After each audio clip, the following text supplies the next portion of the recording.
نستعينه ونستغفره ونعوذ به من شرور أنفسنا ومن سيئات أعمالنا من يهده الله فلا مضل له ومن يضلل فلا هادي له أشهد أن لا إله إلا الله وحده لا شريك له وأشهد أن محمدا عبده ورسوله الكريم اللهم صل وسلم على نبينا محمد وعلى آله وأصحابه أجمعين أما بعد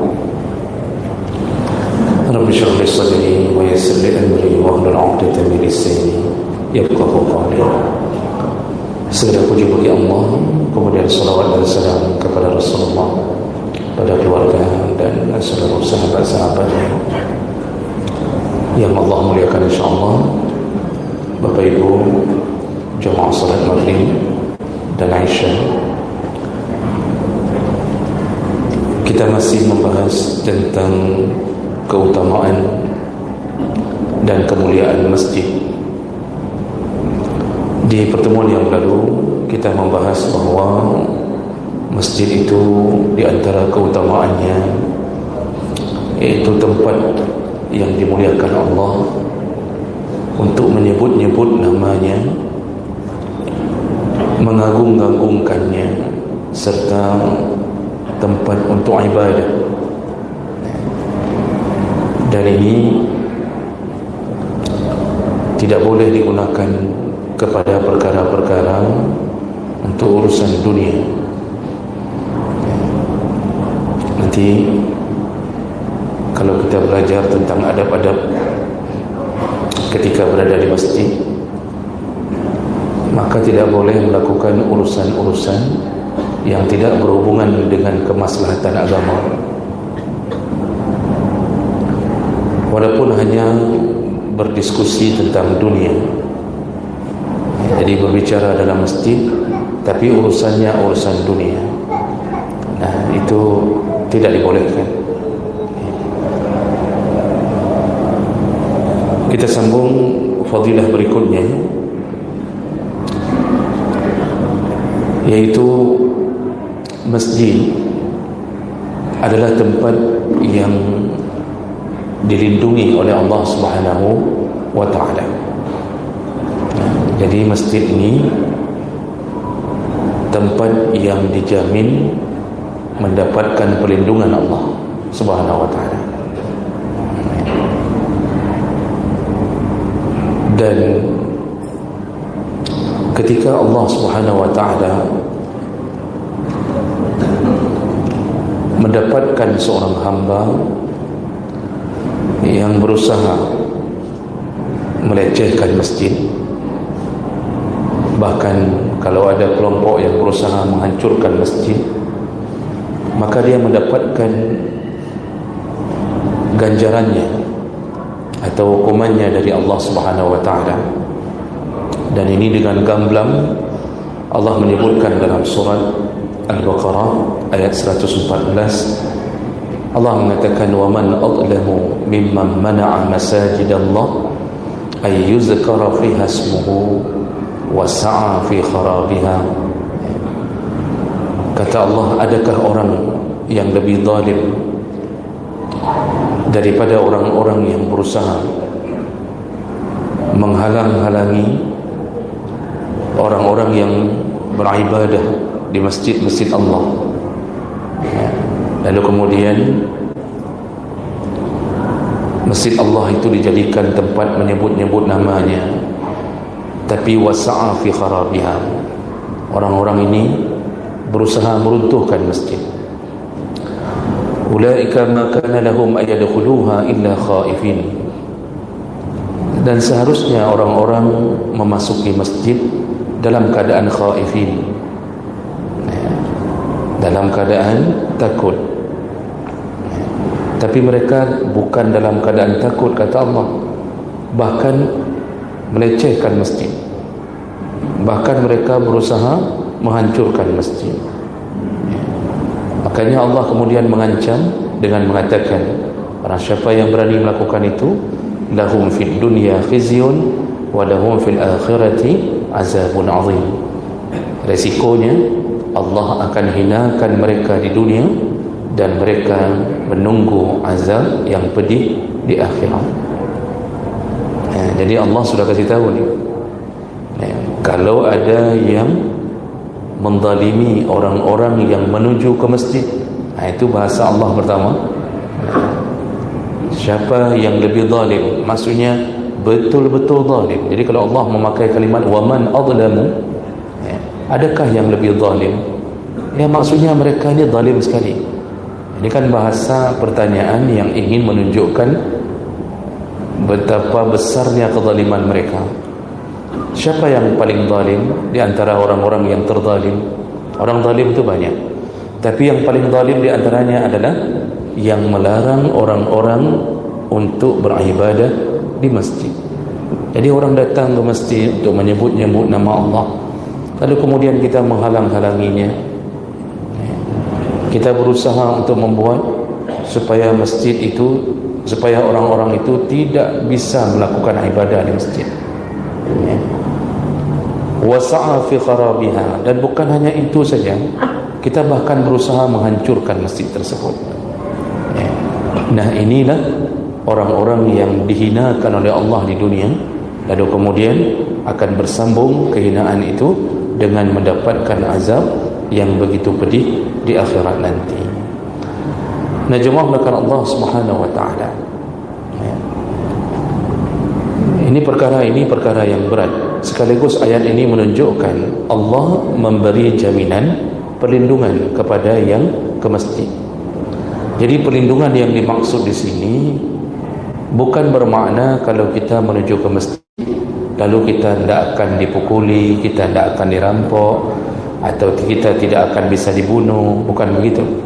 Karena itu memang takdir Allah, kita bisa saja kita meninggal di dalam masjid, dibunuh. Kemarin yang kejadian yang ditembak kaum muslimin di New Zealand, di mana itu yang ditembak kemarin itu? Yang di dalam masjid Islandia Baru ya, kalau nggak salah saya New Zealand. Itu kan ada orang yang dengan kebenciannya terhadap kaum muslimin, lalu dia masuk ke masjid dan menembak dengan brutal, membabi buta, sampai puluhan orang meninggal dunia di masjid. Mobil-mobil yang terparkir di masjid, ini kejadiannya hari Jumat, mau melakukan salat Jumat, mobil yang terparkir di masjid ternyata tak pernah kembali ke rumahnya, karena orangnya juga tak pernah kembali ke mobil tersebut. Jadi banyak kaum muslimin yang kemudian meninggal di masjid. Tentu kita mungkin akan bertanya-tanya, bukankah Allah sudah menjanji melindungi masjid? Kenapa bisa orang membunuh, orang kafir bisa membunuh kita di masjid? Di mana pelindungan Allah? Kan jadinya begitu pertanyaannya. Jadi jemaah melakukan Allah, pelindungan Allah ini bukan bermakna pelindungan fisik. Jadi pelindungan Allah terhadap masjid bukan bermakna pelindungan fisik. Yang dimaksud kata para ahli tafsir yaitu perlindungan iman. Jadi lebih kepada Allah melindungi iman kita, Allah melindungi setiap pergerakan kita. Kalaupun kita mati di masjid, berarti kita telah memenuhi keinginan Allah, wala tamutunna illa wa antum muslimun. Janganlah engkau mati kecuali matimu dalam keadaan sedang melakukan amalan-amalan sebagai seorang muslim. Salah satu amalan yang paling hebat dalam kehidupan seorang muslim, dia senantiasa berada di masjid, 5 waktu ke masjid. Jadi dia banyak kerinduannya yang dia simpan dan memori kenangan bersama masjid, ternyata matinya juga di masjid. Nah, ini bentuk perlindungan Allah, karena dunia ini tidak ada yang terjadi kecuali dengan izin Allah. Jadi jangan mengira kejadian menghancurkan masjid, membunuh kaum muslimin di masjid, jangan mengira bahwa itu tidak diizinkan Allah. Karena semua itu terjadi juga dengan keizinan Allah. Tidak ada satu pun pergerakan di dunia ini kecuali dengan izin Allah. Tidak ada daun yang jatuh dari pohonnya kecuali dengan izin Allah. Tidak ada setetes air hujan yang jatuh di kota tertentu kecuali juga dengan izin Allah. Ya. Jadi jemaah melakukan Allah Subhanahu wa taala, pelindungan yang Allah maksud adalah siapa yang berada di masjid, maka Allah bersamanya. Allah akan membereskan orang-orang yang menganiayanya. Jadi kita ini di backing oleh Allah kalau bahasa kita. Jadi siapa yang membunuh orang-orang yang sedang beribadah dalam masjid, berarti dia sedang berhadapan dengan pemilik rumah tersebut. Analoginya begini Pak, kalau kita kedatangan tamu, lalu ada orang yang berusaha menganiaya tamu kita, apakah tamu itu yang kita suruh lawan atau kita pemilik rumah yang akan membelanya? Tentu kita pemilik rumah yang akan membelanya. Dulu ketika 3 malaikat menjelma jadi manusia mendatangi rumah Nabi Lut alaihi salam, iaitu Jibril, Mikail dan Israfil. Begitu dalam tafsir yang disepakati. Lalu Nabi Lut pun tak tahu bahawa itu 3 malaikat. Ya.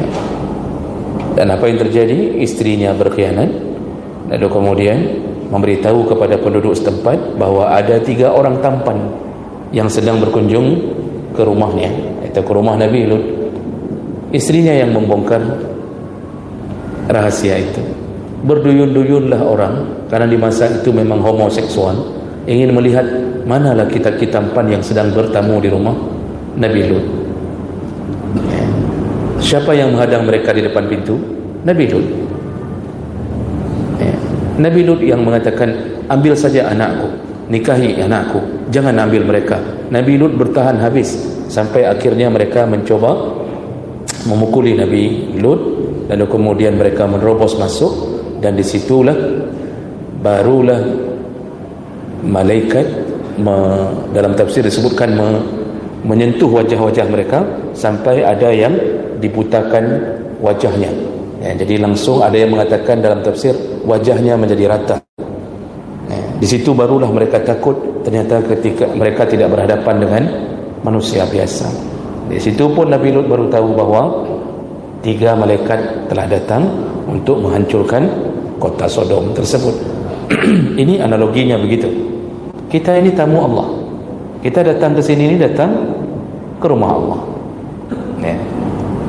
Kita ini tamu Allah. Tamu Allah itu dijamu oleh Allah. Apapun kita minta diberi. Ya. Makanya ketika kita berada di masjid, kita mengangkat tangan kita bermohon sesuatu kepada Allah, apalagi di antara azan dan iqamah. Ada salah satu tempat dan waktu mustajabah doa, yaitu antara azan dan iqamah. Itu waktu mustajabah doa. Makanya kita kadang-kadang memintanya, dan kebetulan kita kalau laki-laki berada di masjid. Karena kita tamu Allah, Allah akan memberikan apapun. Cuma disuruh bersabar, karena pemberian Allah itu nanti ambilnya dengan hadiah yang paling agung, yaitu surganya. Walaupun Allah bisa beri apapun yang kita minta di dunia, tapi kadang-kadang Allah menundanya di akhirat. Karena kadang-kadang kalau diberi di dunia, kita ini mungkin tidak akan mampu mensyukuri nikmat, dan juga kita tidak mampu bersabar untuk mengolah nikmat tersebut. Akhirnya kita durhaka kepada Allah. Nah, seandainya kita ini berada di masjid dan menjadi tamu Allah, kalau ada yang menganiaya, maka berarti dia sedang berhadapan dengan Allah Subhanahu wa taala.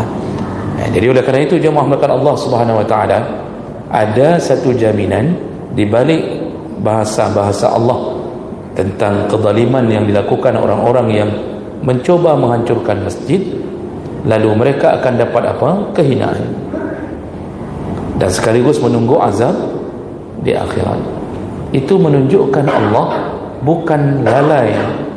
Allah itu tidak lalai dengan orang-orang yang mencoba melecehkan masjid.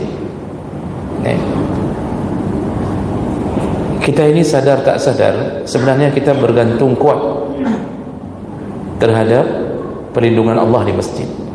Nurani kita tidak bisa menolak, kita merasa aman ketika berada di masjid. Waktu tsunami terjadi, salah satu tempat favoritnya orang-orang yang mungkin bahkan tak pernah salat adalah masjid. Ketika tsunami terjadi, semua orang memenuhi masjid, bergelantungan di tiang-tiang masjid. Apa yang mereka harapkan? Perlindungan. Mereka sebut-sebut nama Allah. Lalu mereka yakin kalau berada di masjid, mereka akan aman, mereka akan selamat dari kemurkaan Allah. Walaupun di saat itu mereka baru itu datang ke masjid. Tapi itu menunjukkan apa? Kita sebenarnya tanpa sadar, kita yakin dengan masjid itu rumah Allah, tempat kita berlindung. Cuma sayangnya setelah Allah amankan keadaan tersebut, lalu mereka kembali meninggalkan masjid. Jadi datang ke masjid cuma waktu tsunami. Kapan mereka kembali sekali lagi? Waktu tsunami sekali lagi. Yang baru balik ke masjid. Menyohana tsunami, hana tok-tok masjid. Itu kan menunjukkan nurani kita. Jemaah melakukan Allah Subhanahu Wa Taala. Sejarah penghancuran masjid itu akan terjadi, Pak. Kaabah itu sebagai rumah Allah yang pertama.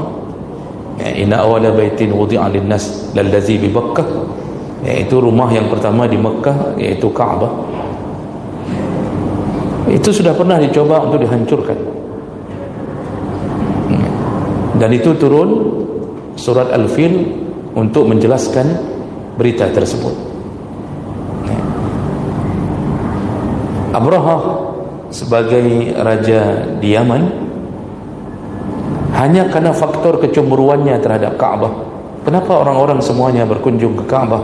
Waktu itu belum ada syariat untuk berhaji. Tapi kenapa orang berkunjung ke Kaabah? Karena Yahudi, Nasrani dan Islam, itu semua mengakui bahwa Kaabah itu dibangun oleh Nabi Allah Ibrahim dan Ismail, dan itu adalah bapaknya para nabi dari tiga agama ini. Jadi berkunjung ke Kaabah menjadi sebuah ritual yang biasa dilakukan. Maka Makkah itu maju karena perdagangan yang terjadi. Orang-orang ke Kaabah, bahkan di Kaabah itu selalu ditempelkan 7 hasil karya 7 syair terbaik. Kalau di dalam ilmu Islam itu, sejarah sebelum datangnya Islam, orang Arab ini suka bersyair-syair. Orang Arab ini rasa takjubnya pada syair itu kuat. Makanya Al-Quran diturunkan dengan bahasa yang mengalahkan semua syair mereka. Apa yang mereka lakukan? Mereka itu selalu membuat perlombaan bersyair, bersajak, bersyair, dan pemenangnya 7 orang itu diumumkan dan ditempelkan hasilnya di dinding Kaabah. Tujuannya apa? Agar semua orang yang datang ke Kaabah itu melihat, inilah 7 penyair terbaik. Begitu bangganya mereka. Itu menunjukkan mereka memang ingin memamerkan kepada orang ramai, dan orang ramai pun tak berhenti-berhenti menuju ke Kaabah. Dan itu menimbulkan kecemburuan pada Abraha. Tapi Abraha tidak langsung menghancurkan Kaabah, tidak berusaha langsung menghancurkan, tapi membangun dulu saingannya. Apa yang dibangun? Gereja yang terbesar dan tertinggi di zamannya. Gereja itu kemudian disebut dengan Qulais. Gereja Qulais itu tapak kakinya masih ada, Pak, di Yaman. Tapak kaki gereja Qulais itu masih ada di Yaman. Harapannya ketika membangun gereja tersebut, jadi kalau dalam tafsir itu disebutkan, tafsir Ibnu Katsir menyebutkan ketika menafsirkan surah Al-Fil ini, itu gereja itu saking tingginya di zamannya itu, ketika orang ingin melihat puncaknya harus mendongakkan lehernya. Jadi sampai habis lehernya baru nampak puncaknya, saking tingginya dibuat. Harapan Abraham agar orang-orang mengalihkan pandangannya ke Kaabah lalu menuju ke Yaman dengan kemegahan gereja Quraisy. Tapi apa yang terjadi? Ternyata tidak juga mendapatkan perhatian orang banyak. Bahkan gereja itu akhirnya dijadikan tempat buang hajat penduduk sekitaran. Ya, jadi doai dalam gereja.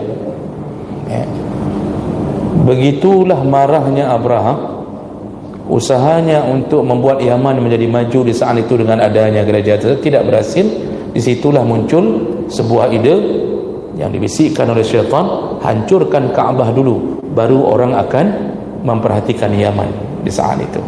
Waktu itu Yaman Nasrani, Abraham ini Nasrani. Ya.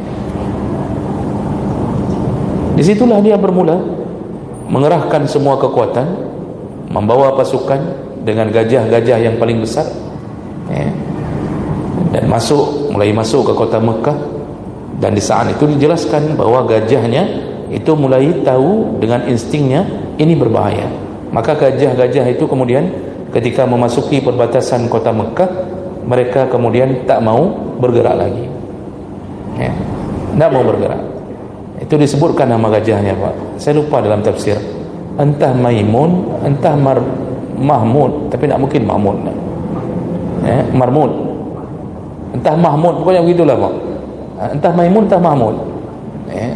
Ini mohon yang bernama Mahmud itu tidak cek dulu apa betul pandai saya bilang ini.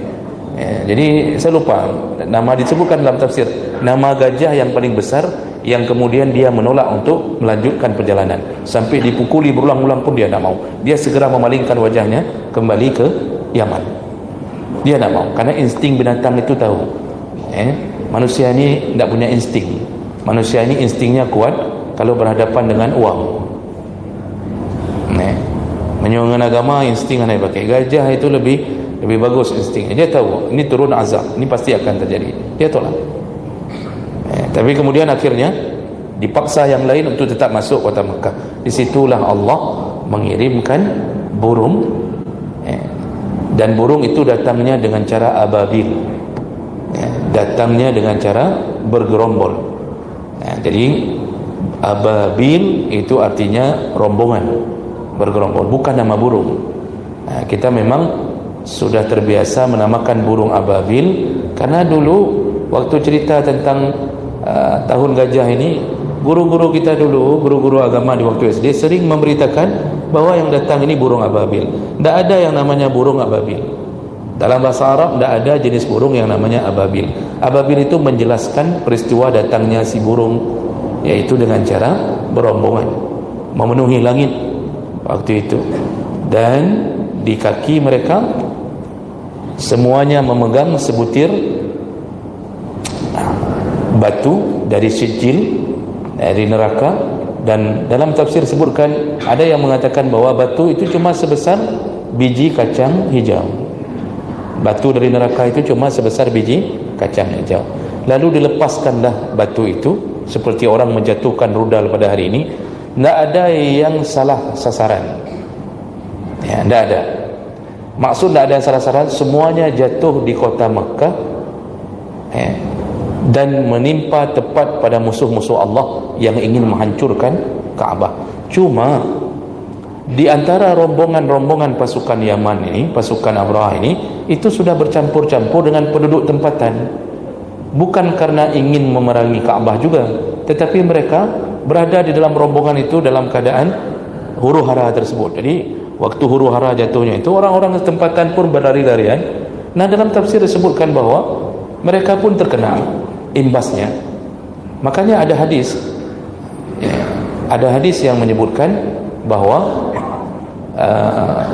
kalau saya tak salah dari Aisyah radhiyallahu anha, itu Nabi menceritakan bahwa orang-orang yang terkena batu dari penduduk Makkah yang tidak rencana menghancurkan Kaabah, mereka pun terkena batu itu. Nanti mereka akan dibangkitkan Allah dengan niatnya masing-masing. Artinya niat yaitu tidak ada rencana menghancurkan Kaabah. Karena kita kalau dapat musibah, Bapak Ibu, kita dapat musibahnya semua. Satu komplek yang melakukan zina 2 orang, ketika diberi musibah semua. Yang meninggal dalam tsunami itu semua yang saleh, yang alim, semua. Yang berzina itu target utama. Nanti Allah timpakan merata. Waktu dibangkitkan di hari kiamat baru dipisahkan kembali berdasarkan niat masing-masing. Begitu kata Nabi SAW. Nah, batu itu dilempar, kemudian tembus dari kepala sampai ke ujung kaki. Tidak ada yang selamat, mati di tempat semuanya, kecuali Abraha. Kalau kita baca tafsir, Abraha ini tidak mati di tempat. Abraha ini kena batu tersebut dan dia melarikan diri untuk kembali ke Yaman. Tapi menuju perjalanan ke Yaman, karena bekasan kena tersebut membuat tangannya, kakinya sedikit-sedikit itu terus mengalami luka yang parah. Dan akhirnya Abraha mati ketika sudah memasuki Yaman. Jadi dia kembali ke kotanya, dia mati di sana. Kenapa Allah buat begitu? Untuk memberikan kode kepada penduduk Yaman, jangan coba-coba untuk menghancurkan rumah Allah. Ini sejarah yang paling kita kenal, dan Allah sebutkan langsung di dalam surat Al-Fil. Nah, jemaah melakukan Allah, dengan begitu apakah masjid tidak bisa dihancurkan? Apa yang dilakukan oleh Israel hari ini, Pak? Salah satunya menghancurkan masjid. Kenapa bisa rudal Israel masuk dan menghancurkan masjid?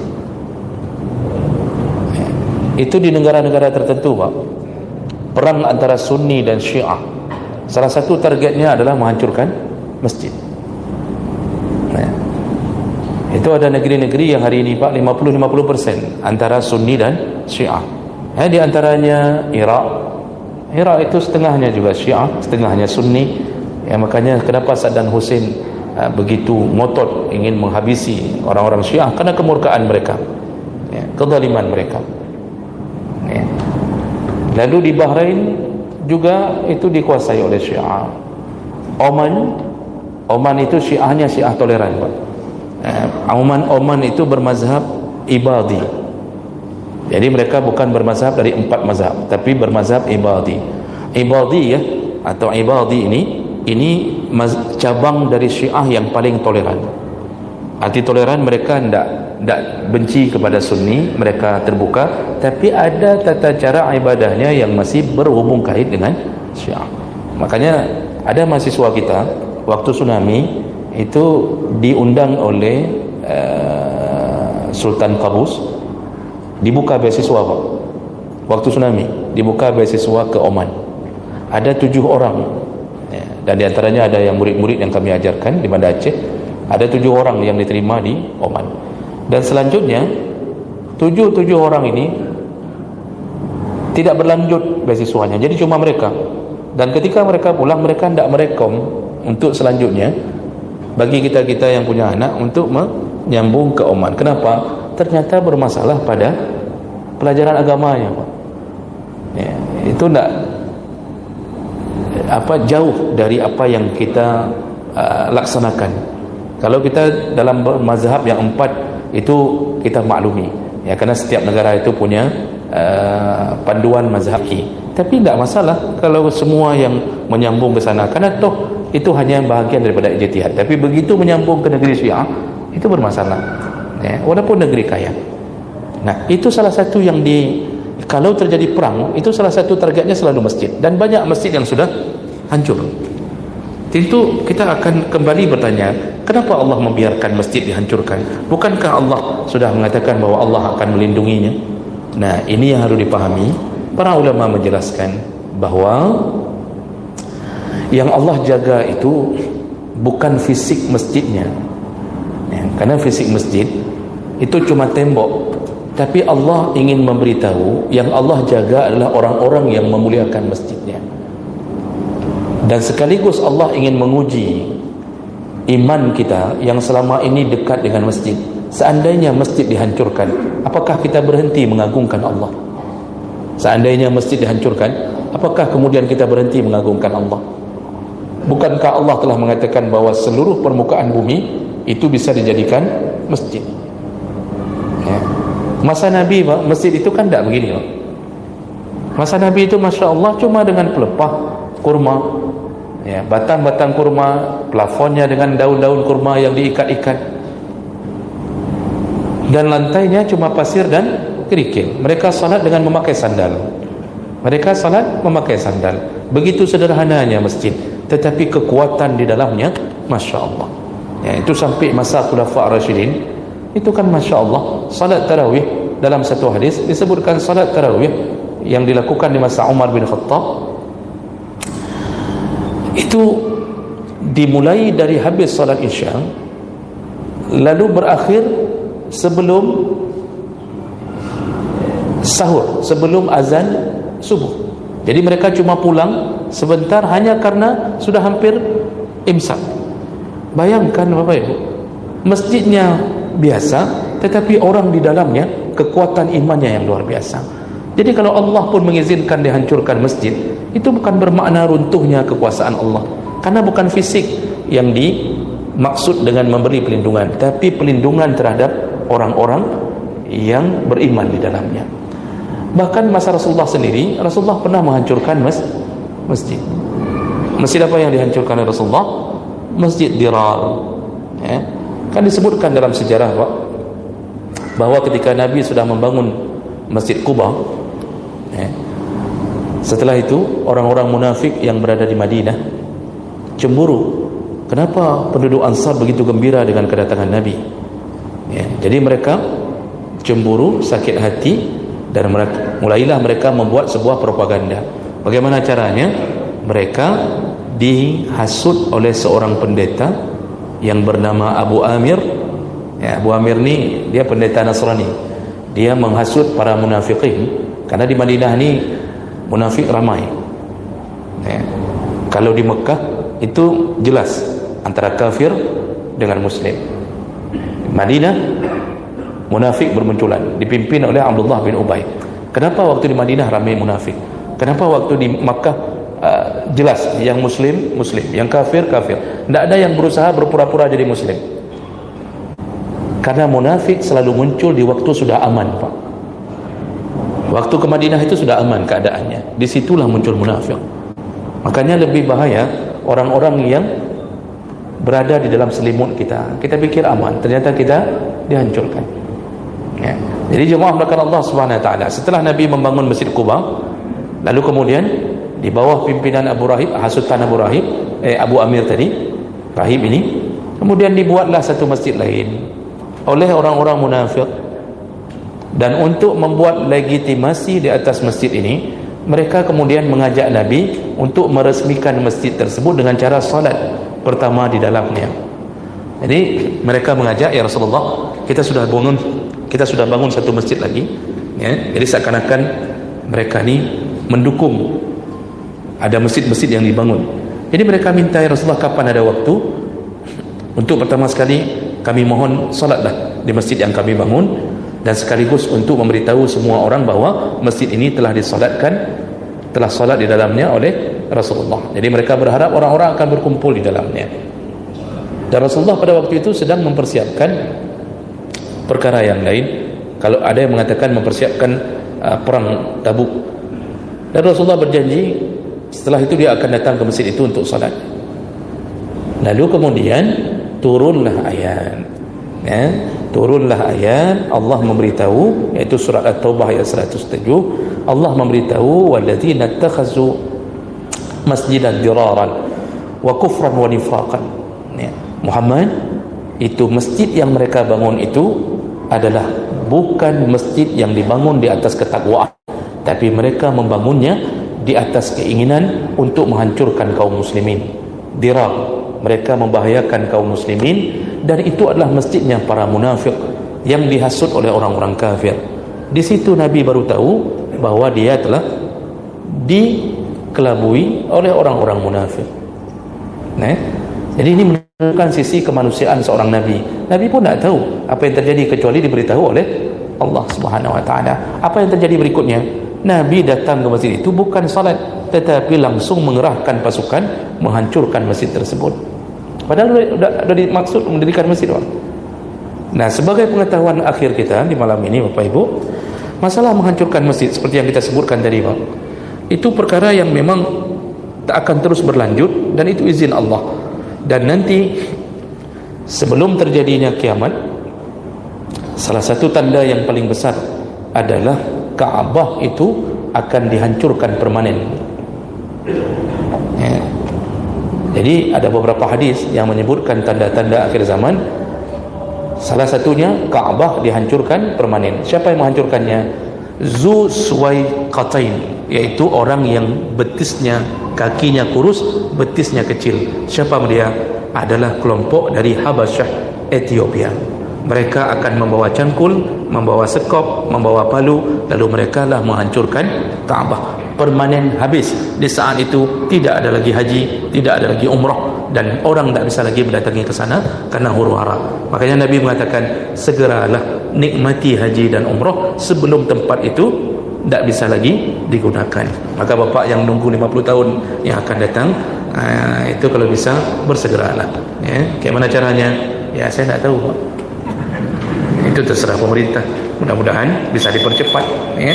Demikian, mudah-mudahan bermanfaat. Subhanakallahumma bihamdik, asyhadu an la ilaha illa anta, astaghfiruka wa atubu ilaik. Wassalamualaikum warahmatullahi wabarakatuh.